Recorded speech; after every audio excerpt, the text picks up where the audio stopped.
A Legend of Northland. Now let's read the poem and then we shall move on. A Legend of the Northland. Legend. Legend means an old traditional story. Here it means old traditional story. Northland. It is a place located near the North Pole. It is a cold place because it is located near the North Pole. Away, away in the Northland, where the hours of day are few and the nights are so long in winter that they cannot sleep them through. In this stanza, the poetess is describing Northland. She is saying that the days are shorter and the nights are longer. Stanza 2. Where they harness the swift reindeer to the sledges when it snows, and the children look like bears cub in their funny furry clothes. Word meanings. Harness means to tie. Swift means someone who runs very fast. In this stanza, the poetess is saying that when they tie the reindeer to the sledge, the children look like bear's cub because they wear their funny furry clothes. They told them a curious story. I don't believe this true, and yet you may learn a lesson if I tell the tale to you. Word meanings. This true means it's true. Tale means a story. This stanza of the poem tells us that in Northland, parents tell their children a story. The poet does not think that the story is true, but still he tells the tale. The poet believes that it contains an important lesson which we all must learn.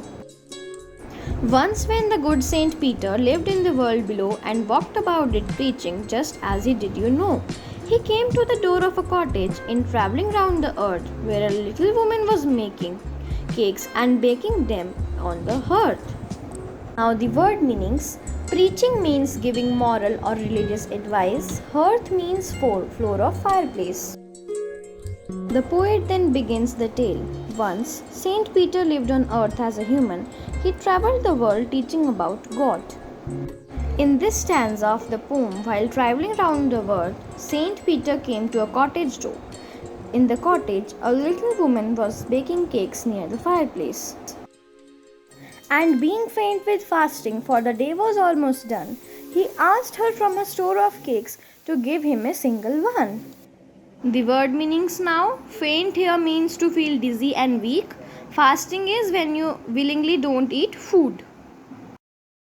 In this stanza of the poem, Saint Peter had been fasting for the whole day and he was very hungry and tired. The day was now almost over, so Saint Peter asked the woman to give him a cake from her store of cakes. So she made a very little cake, but as it baking lay, she looked at it and thought it seems too large to give away. Therefore she needed another and still a smaller one, but it looked when she turned it over as large as the first had done. Word meanings are. Kneaded means making dough. In the 7th and 8th stanzas of the poem, the woman started baking cake for Saint Peter, but before she could give it to him, she felt that it was too big to give away. So the woman went to make another small cake. When she turned it over, the cake looked as big as the first one was.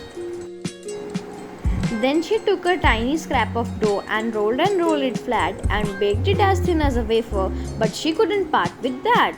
For she said, my cakes that seems too small when I eat for themselves are yet too large to give away. So she put them on the shelf. The word meanings. Wafer is a sweet eatable as shown in the picture. In the 9th and 10th stanzas of the poem, the woman took a small piece of dough and rolled it as thin as she could. The cake was baked from it was thin as wafer, but the woman could not give that also to Saint Peter. She said that her cakes seemed too small when she would eat them. However, those cakes become too large to give away for free. Consequently, she put all the cakes in the shelf and didn't give any cake to Saint Peter. And the good Saint Peter grew angry, for he was hungry and faint, and surely such a woman was enough to provoke a saint.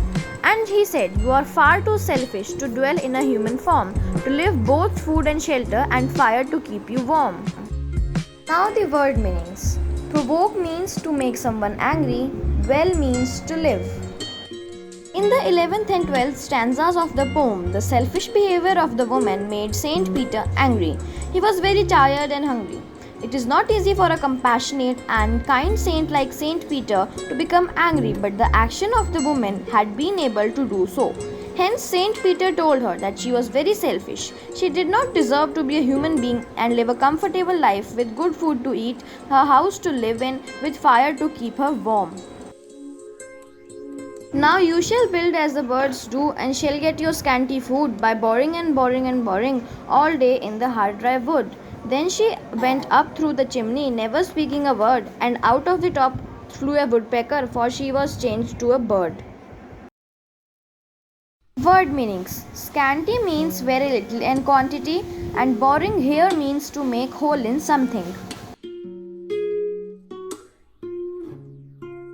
In the 13th and 14th stanzas, Saint Peter cursed the woman and transformed her into a bird. As a bird, the woman would now have to build her own nest and get her own food. To get food, she must dig holes into the dry wood. As a result, the woman went through the chimney out of her house without speaking a word. She has now changed into a woodpecker. She had a scarlet cape on her head, and that was left the same, but all rest of her clothes were burned black as a coal in the flame. And every country schoolboy has seen her in the wood, where she lives in the trees till this very day, boring and boring for food. Now the word meanings. Scarlet is a shade of red color. It is also called brilliant red color, as shown in the picture. Wood is forest, and country is belonging to country. Here. As a human, the little woman wore a red cap. When she was converted into a woodpecker, only her red cap remained and all her coats had burned. In other words, the woodpecker has a red head, but the rest of its body is black. The poet then says that since then every schoolboy has seen the woodpecker, that is the little woman in the forest. She still lives there digging into the dry and hard wood. Now the poetic devices. First is rhyme scheme, that is A, B, C, D. Second is alliteration. It is the repetition of consonant sound in two or more prose words. In stanza 1, that, they, them, through. The sound is repeating. Stanza 2, they, the sound is repeating. Look like. L sound is repeating. Funny, furry. F sound is repeating. In stanza 3, they, them. The sound is repeating. Yet, you. Y sound is repeating. Learned, lesson. L sound is repeating. Tale, tell, to. T sound is repeating. In stanza 5, woman, was.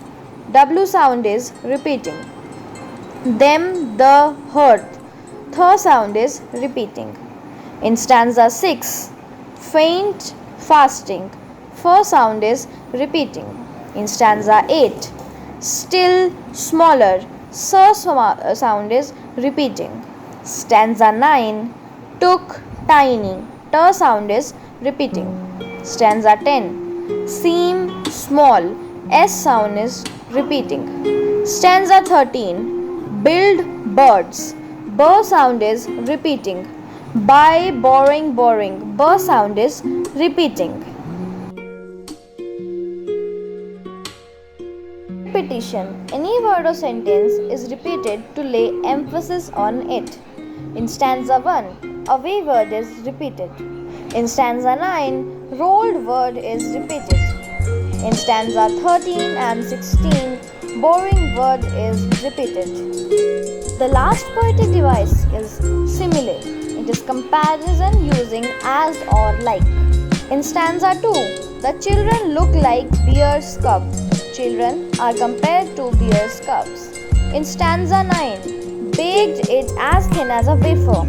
Caked is compared to a wafer. In stanza 15, clothes were burnt black as a coal. The color of the clothes, burnt clothes, is compared to that of coal.